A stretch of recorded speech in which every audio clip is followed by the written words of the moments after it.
Assalamualaikum warahmatullahi wabarakatuh. Perkenalkan, nama saya Kania Muntaha Amelia, nomor NPM 2101117. Saya salah satu mahasiswi di Sekolah Tinggi Ilmu Ekonomi Latifah Mubarakiyah Program Studi Manajemen S1. Pada kesempatan kali ini, saya akan mempresentasikan salah satu materi mata kuliah pengantar manajemen, yaitu fungsi dari manajemen. Sebelum kita melanjutkan materi mengenai fungsi dari manajemen, terlebih dahulu kita harus mengenal apa itu yang dimaksud dengan manajemen. Manajemen sendiri adalah sebuah proses perencanaan, pengorganisasian, pelaksanaan, serta pengawasan yang dilakukan oleh sebuah perusahaan guna mencapai tujuan yang telah ditetapkan. Dengan kata lain, manajemen adalah sebuah proses penggunaan ataupun pengelolaan sumber daya yang dimiliki oleh perusahaan, baik sumber daya tenaga kerja ataupun sumber daya lainnya, untuk dipergunakan secara efektif dan efisien guna mencapai tujuan perusahaan yang telah ditetapkan sebelumnya. Untuk selanjutnya, mari kita mengupas mengenai fungsi dari manajemen menurut George R. Terry. Beliau membagi fungsi manajemen menjadi 4 poin. Untuk yang pertama yaitu planning atau biasa disebut dengan perencanaan, yang kedua yaitu organizing ataupun pengorganisasian, yang ketiga yaitu actuating ataupun pelaksanaan, dan yang keempat yaitu controlling atau biasa disebut dengan pengawasan. Mari kita sama-sama kupas mengenai keempat poin penting menurut George R. Terry tadi. Yang pertama yaitu planning ataupun perencanaan. Tentu saja ketika kita ingin memulai sebuah usaha ataupun bisnis, kita terlebih dahulu harus memiliki perencanaan yang sangat matang untuk usaha yang akan kita jalankan ini. Ada beberapa poin-poin penting pada proses perencanaan ini. Untuk yang pertama yaitu menetapkan tujuan atau target. Tentu saja dalam sebuah usaha apapun itu, tujuan ataupun target yang ingin dicapai, tentu saja kita ingin memiliki keuntungan yang sebesar-besarnya. Untuk yang kedua yaitu merumuskan strategi.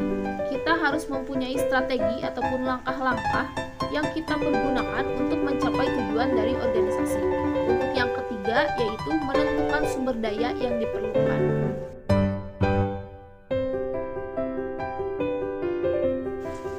Yang kedua yaitu organizing ataupun pengorganisasian. Di sini adalah proses bagaimana cara kita mengatur ataupun mengelola sumber daya yang dimiliki oleh perusahaan guna mencapai target ataupun tujuan yang telah ditetapkan sebelumnya. Ada beberapa poin-poin penting dalam proses organizing, yaitu mengalokasikan sumber daya, menetapkan struktur organisasi, menyeleksi sumber daya ataupun tenaga kerja, serta penempatan sumber daya.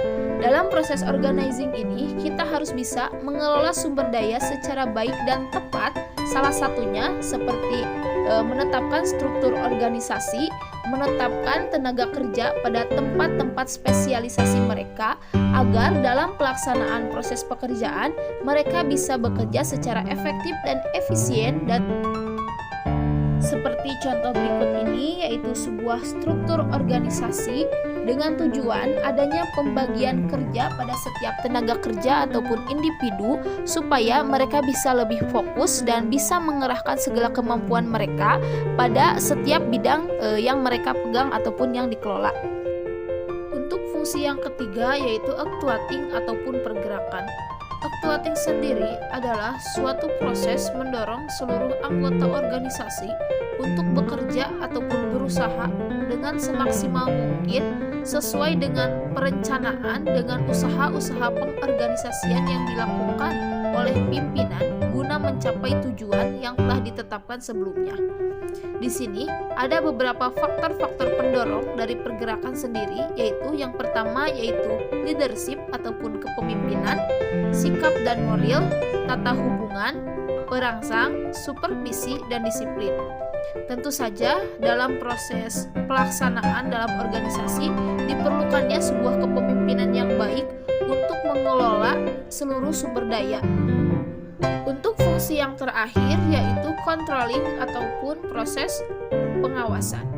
Dalam proses pengawasan ini sangat penting dilakukan untuk melihat ataupun menjaga agar jalannya organisasi tetap pada jalannya untuk mencapai tujuan yang telah kita tetapkan terlebih dahulu pada proses perencanaan, bagaimana pengorganisasiannya apakah berjalan baik atau tidak, dalam pelaksanaannya berjalan baik atau tidak. Kita dapat melihatnya pada proses ini, yaitu proses controlling ataupun pengawasan.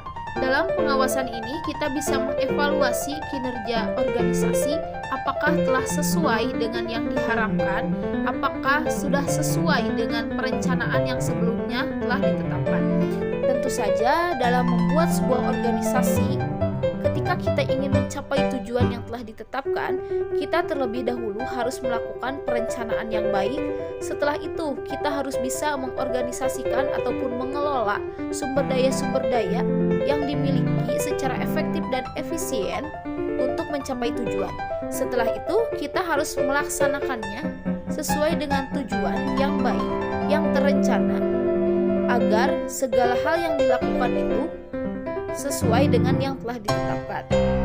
Barulah setelah ketiga fungsi ini dilaksanakan, kita bisa mengontrol ataupun mengevaluasi kinerja kita ini dengan fungsi yang keempat, yaitu controlling. Kita bisa mengevaluasi apakah selama ini kita telah bekerja sesuai dengan yang telah kita rencanakan ataukah tidak.